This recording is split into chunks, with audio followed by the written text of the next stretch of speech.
അപ്പോൾ ആ ഒരു വ്യവസ്ഥയുടെ പ്രാധാന്യത്തെ സംബന്ധിച്ച് അടുത്ത കാലത്ത് നമ്മൾ കൂടുതൽ മനസ്സിലാക്കിയ സമയത്ത് അറിഞ്ഞ വിചിത്രമായിട്ടുള്ളൊരു കാര്യം, ഇപ്പോൾ നമ്മുടെ ബ്രെയിനും ഗട്ടും തമ്മിൽ അഭേദ്യമായിട്ടുള്ളൊരു കണക്ഷൻ ഉണ്ട് എന്നുള്ളതാണ്.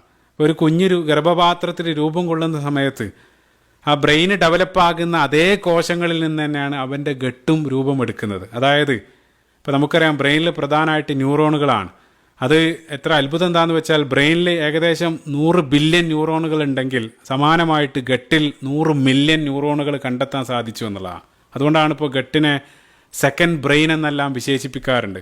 അത് മാത്രമല്ല, നമ്മുടെ ബ്രെയിന് ഗട്ടിനോട് കമ്മ്യൂണിക്കേറ്റ് ചെയ്യുന്നത് 10% ആണെങ്കിൽ തിരിച്ച് ആ ഗട്ട് ബ്രെയിനിന് 90% കമ്മ്യൂണിക്കേഷൻ അങ്ങോട്ട് തിരിച്ചാണ് നൽകുന്നത്. അത്രയേറെ ഈ ഒരു വ്യവസ്ഥ പ്രാധാന്യം അർഹിക്കുന്നുണ്ട്. നമ്മുടെ വികാരങ്ങളെ നിയന്ത്രിക്കുന്നതിൽ, അതേപോലെ തന്നെ നമ്മുടെ ഇമ്മ്യൂൺ സിസ്റ്റത്തിനെല്ലാം കൺട്രോൾ ചെയ്യുന്നതിൽ പ്രധാനപ്പെട്ട ഒരു റോളാണ് ഈ ഒരു വ്യവസ്ഥ നിർവഹിക്കുന്നത്. ഇപ്പോൾ നമ്മുടെ വികാരങ്ങളെ നിയന്ത്രിക്കുക എന്ന് പറയുമ്പോൾ ഇപ്പോൾ നമ്മുടെ പ്രധാനപ്പെട്ട നിരവധി ഹോർമോണുകൾ, ഇപ്പോൾ സിറോട്ടോണിൻ എന്നറിയപ്പെടുന്ന ഹോർമോൺ, ഹാപ്പി ഹോർമോൺ, നമ്മളെ വളരെ ഹാപ്പിയാക്കി നിലനിർത്തുന്ന സിറോട്ടോണിൻ, അതേപോലെ തന്നെ ഡോപ്പമിൻ പോലെയുള്ള ഹോർമോണുകൾ, അത് വെറും 10% മാത്രമാണ് ബ്രെയിനിൽ നിർമ്മിക്കുന്നത്. 90% ആ ഒരു അത്തരത്തിലുള്ള ന്യൂറോ ട്രാൻസ്മിറ്ററുകളെല്ലാം നിർമ്മിക്കുന്നത് നമ്മുടെ ഗട്ടിലാണ്. സുബ്ഹാനല്ലാഹ്. അതുവഴി അതാണ് ഞാൻ പറഞ്ഞത്, പ്രധാനമായിട്ട് ഈ നിർദ്ദേശങ്ങൾ 90% ഗട്ട് ബ്രെയിനിന് തിരിച്ചു നൽകുന്നതായിട്ടാണ് പഠനങ്ങളിലൂടെ മനസ്സിലാക്കാൻ സാധിച്ചത്. അതായത് മറ്റൊരർത്ഥത്തിൽ നമ്മൾ അനുഭവിക്കുന്ന മാനസിക സംഘർഷങ്ങൾ, ഡിപ്രഷൻ, അതേപോലെ തന്നെ സ്ട്രെസ്സ്, അതെല്ലാം ഗട്ടുമായിട്ടൊരർത്ഥത്തിൽ ബന്ധപ്പെട്ട് കിടക്കുകയാണ്. ഇപ്പോൾ നമ്മൾ നല്ല ഭക്ഷണം കഴിക്കുന്ന സമയത്ത്, കഴിക്കുന്ന ഭക്ഷണം നല്ലതാകുന്ന സമയത്ത് അത് അവിടെയുള്ള ആ വ്യവസ്ഥയിലുള്ള നല്ല ബാക്ടീരിയകൾ അത് പുഷ്ടിപ്പെടുത്തും. അതുവഴി ആ ഒരു വ്യവസ്ഥ സ്ട്രോങ് ആയിട്ട് മാറുകയാണ്.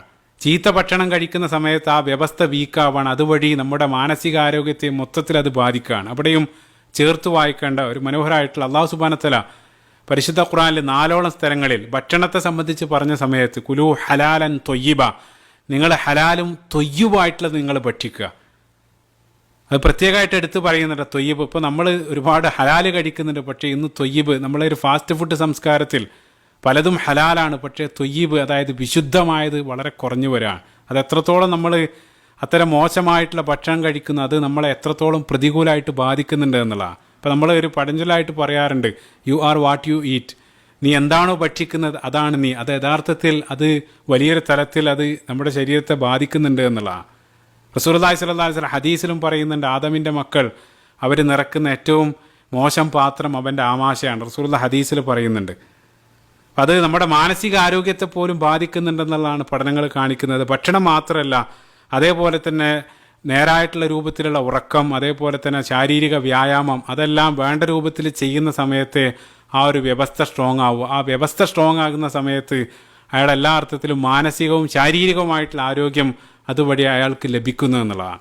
അപ്പോൾ ചുരുക്കത്തിൽ നമ്മുടെ ആ ശരീരത്തിലുള്ള 90% സൂക്ഷ്മജീവികളും അത് നമ്മുടെ ഗുണത്തിന് വേണ്ടി തന്നെയാണ് അവർ പ്രവർത്തിച്ചു കൊണ്ടിരിക്കുന്നത് എന്നുള്ളതാണ്.